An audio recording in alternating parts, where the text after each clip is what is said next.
quick little vlog about why meditation and how to start meditating.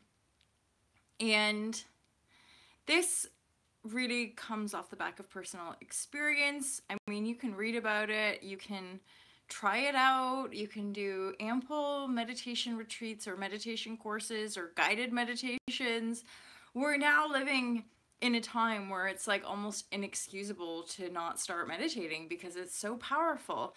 And we know scientifically that our brain function actually changes when we sit in silence and we sit and meditate. I mean, we do know scientifically as well that our own perception is the doorway of our existence, is the doorway of our conscious kind of recognition and aliveness. So, you know, meditation to me is really what expands our self-awareness so that we can really honor and embrace the totality of what we're experiencing, which is all that we are, including all that we perceive around us. So meditation is really what helps ground us into our bodies so that we can contain and harmonize with our own creation. And obviously that means changing aspects of our creation that we don't like, which is again why meditation is so powerful, because it helps us become more aware of our thoughts, which is thoughts and feelings. I want to put those two together really. It helps us become more aware of our thoughts and feelings. It helps to sensitize us along with our conscious movement. But the discipline of sitting still, especially in a fairly manic and busy world that almost self-punishes when it's not busy, when it's not progressing, when it's not moving forward.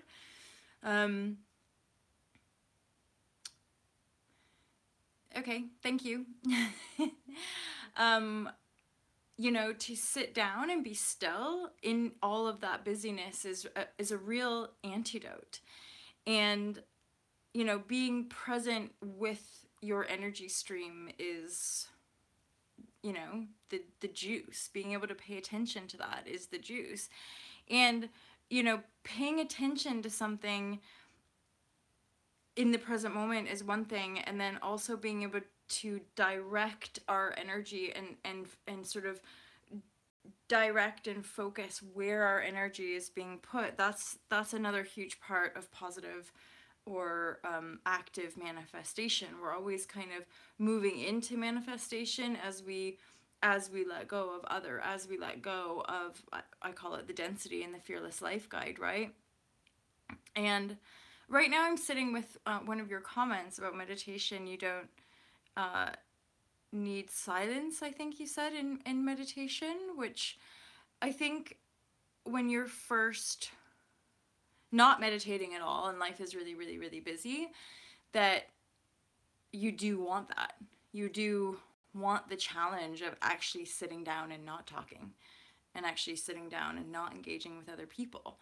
You know, I think it takes a little bit of practice sometimes, not for everybody, because everybody is different, and some people are naturally very meditative. Some people are naturally very in tune and self-aware and aware of all and compassionate with their surroundings.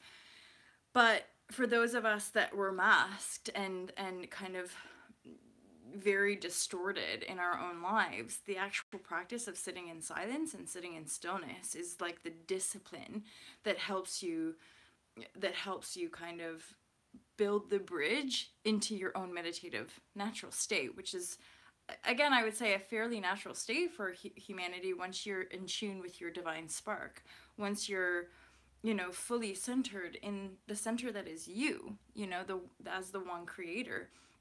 So as you come into your center, it's like you're fleshing out everything that doesn't belong to you, or everything, not even like that doesn't belong to you, because it's all one, so it all is, but what you don't desire. So if you're sitting with some funkiness or sitting with some thoughts that are attacking you or attacking other and it doesn't feel good, then you have a choice to hook into that thought vibration or frequency as real and true and who you are or not.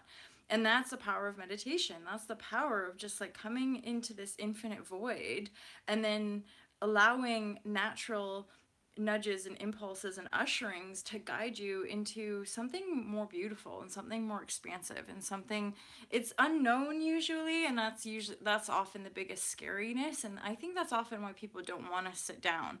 They don't want to sit in silence because they're afraid of what they might find. They're afraid of what they might become, especially because the mainstream media agenda tends to, I guess you could say, penalize, punish, ostracize anything that doesn't fit into status quo, anything that doesn't fit into the norm. And so a lot of the mass are still almost unconsciously totally afraid of not fitting in, totally afraid, which is unworthiness, not belonging. You know, we're so afraid of not fitting in that we distort ourselves to try to fit in, but we're all trying to fit into something that is old and not kind of working as well as it should anymore. So we have to really have the discipline to break free from that. So breaking free from that hamster wheel, conveyor belt, toxic patterns, shittiness, stressfulness, tiredness, you know, like breaking free from that conveyor belt, the gap between that conveyor belt and a conveyor belt on like a more expansive where you can get on and off as and when you want, and there's no stress around it and it's not tiring, but when you are tired you can just kind of chill. Moving from that conveyor belt to the playground, I guess you could say, requires like, so if you've been running, you just need to sit for a while, maybe take a few naps, rest, stop doing the conveyor belt stuff. So stop watching TV, stop working and doing jobs that you hate, stop feeding relationships that you're tired of, or that drain you. Stop, you know, basically just engaging in thought and activity that brings you down, that makes you feel like a less than or a shitty human being, right?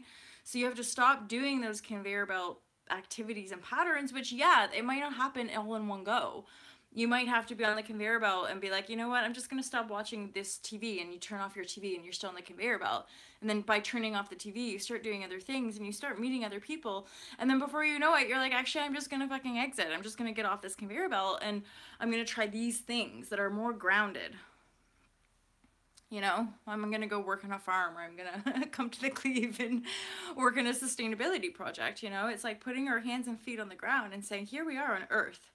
What are we doing here? You know, if we're all here just on a conveyor belt trying to make more money, for what end? Where does that end, right? So why meditation? Because it brings us back to sanity and it brings us back to center. And yeah, eventually you can just be flowing and moving and expressing and communicating in a meditative state. But if you're not, if it's like if you're like looking at those like spiritual people like, yeah, okay, I don't know how they work it out, well then you have to start somewhere. So why meditation? Because it is probably one of the most potent and powerful tools we have for our human expansion and evolution at this time, and our healing. That's the juice. It's the healing bit, right? It's us coming back to a grounded sense of presence here on Earth, where we're like, wait a minute, what are we actually doing here, and how can we serve ourselves and one another on this planet on the highest level? So kind of getting that into account. We're all here sharing a planet. You know, how can we make it work on that more harmonious level? And then do it.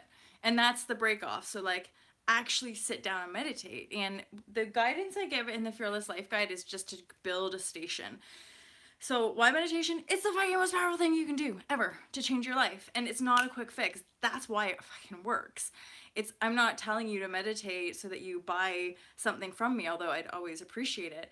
But meditate for your own sanity. Meditate for your own well-being. Meditate because it's the quickest and most direct route for you to get to know who you are. Then when you get to know who you are, life becomes a whole lot more fun, a whole lot more expansive, wild, weird, awesome, crazy, but you're also living the life in a much more authentic way, bursting through your fears, busting through your fears, because you have the grounding technique of meditation to help you do it. And then how to start, I'm going to just give you one practical tool that has a whole bunch of other little things. Build a meditation station. Remember the movie, Build It and They Will Come? What's it called? No, don't grow up, Rochelle. That's not what I'm saying at all.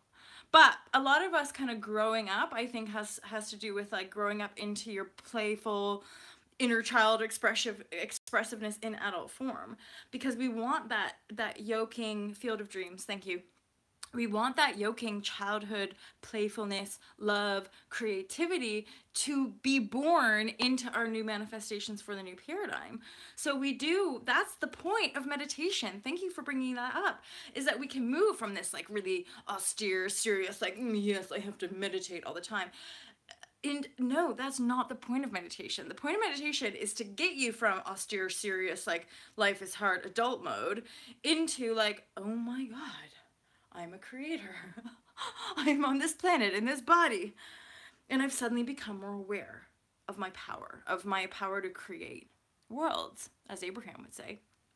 And so how to start meditating, very practical, perfect time, Saturn's in Capricorn, it's time to get effing practical, y'all, is to build a station.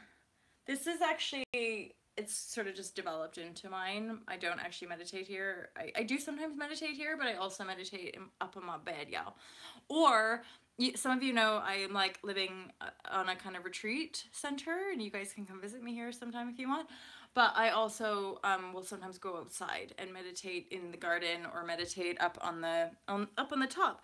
And yeah, I gotta say, like, my life is more meditative now. I'm not as rigid around my silent seated meditation because I'm in the flow and on my purpose, which means you don't need as much of the rigid discipline to transition you. But if you build yourself a station, you can get the book. It's only £15 on Amazon, y'all. But you can get the book, and it teaches different easy meditations. It teaches just like 2 minutes is usually enough just to like get present inside yourself. And then breathing deeply is like an amazing way to just like bring consciousness and aliveness into your body to feel juiced up and ready for life. So build a station. By that I mean it could just be like a little square thing around. Awesome. Salipan. Is that right? It's weird having to... so you can just literally make like a little space beside your bed. It could be like the size of a cushion, right? So if you have your cushion on the ground and then you put some candles, and maybe you haven't... So when I got really serious about this stuff and manifestation, before I started doing all this and before I even started writing my book, I was meditating every morning and every night, and I was like proper. I had like an altar and all my crystals, and I had my vision board, and like it was just all set up. Like it was super beautiful. I had like some homemade, some hand knit blankets, again, some flowers. It was just, I just made this like beautiful sacred space just for me, which I wouldn't have done as a child because spirituality is for cuckoo people, right? So now it's like magic. That's the thing of the inner child, isn't it? It's that when we're little girls, boys too, but we tend to make like mud cauldrons, and we play pretend, right? We play teacher, we play spy games, we play with the world as an enchanted kingdom. And that, to me, is part of reclaiming our divinity, or our playful, innocent, light-filled. By light-filled, I mean use the power for the goodness and for the light, right? And because we can use magic for bad. That's the thing. Like, that's the thing about our polarities, is that you can get really powerful in yoking your manifestations, but if you're doing it to screw people over or doing it to get someone back, that shit isn't as fun. That shit will kind of start draining you more and more and more and more, and keep you at a very base level of existence. So really, we want to use our meditation to invoke goodness for the totality, light, more power, more love, more abundance for ourselves and for the totality. But remember, unless you permission yourself to receive the fullness of all that you are, you can't shine light for other people in the fullness of that expression, right? So be who you are in the fullness, in the full potential of who you are, by getting to know who you are by meditating. And one of the best ways to get started is to just make a meditation station and make it pretty, make it inviting. I swear to God, it might not happen right away, but if you're committed to your transformation, you will end up sitting down there. And give it a few months, give it maybe a few years, and you will look around at yourself, at your life, and how you respond and react to your existence in a very, very different way. Feel free to buy the book, you guys. I have a retreat right here at the Cleve. You guys know this place. So we do yoga on the deck. We're getting some awnings, maybe some little space heaters for out there for the spring and fall. But I'll be hosting little yoga spiritual gatherings here, just weekend retreats. The first one is in March, and hopefully just do like a good 3 or 4, maybe around the solstices and the equinoxes and stuff like that. So if you want to learn more about meditation, you can join me on a retreat or message me. I love you as well, Rochelle. Woo woo. Thank you guys so much for joining me live this morning. I really appreciate it. And good luck on your meditation journey. Lots of big huggles for you too. And I'll see you guys real soon. Peace out. Take care.